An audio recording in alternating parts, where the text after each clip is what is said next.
মিষ্টি খেতে কারই না ভালো লাগে বলুন তো। তার উপর আবার আমরা খাদ্যরসিক। বাঙালিদের নামে তো এক অপবাদ আছেই যে তোমরা নাকি খুব মিষ্টি খাও, মিষ্টি নাকি তোমাদের খুব পছন্দের। হ্যাঁ বাবা, সত্যিই মিষ্টি আমাদের খুব পছন্দের।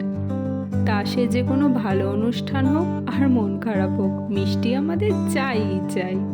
তারপরে আমি তো আবার বর্ধমান নিবাসী, তাই না? এই সীতাভোগ, মিহিদানা এইগুলো না হলে আবার চলে নাকি? বাড়িতে তো সপ্তাহে অন্তত একদিন এই সীতাভোগ মিহিদানার প্যাকেট আসবেই আসবে। তা সে নিজের বাড়ির লোকের জন্যই আনা হোক না কেন, বা যে কোনো গেস্টই আসুক না কেন। এই কালো জামটি, এটিও খেতে অপূর্ব, একদম ঘিয়ে ভাজা। বর্ধমানে এই রসরাজ বলে দোকানটি নতুনই হয়েছে, কিন্তু মিষ্টির স্বাদ যাকে বলে একদম খাসা। চলুন যাই, আজকে প্যাকেট থেকে ঢেলে মিষ্টিগুলোকে ফ্রিজে ঢোকাই। গরমও তো খুব পড়েছে, তাই না?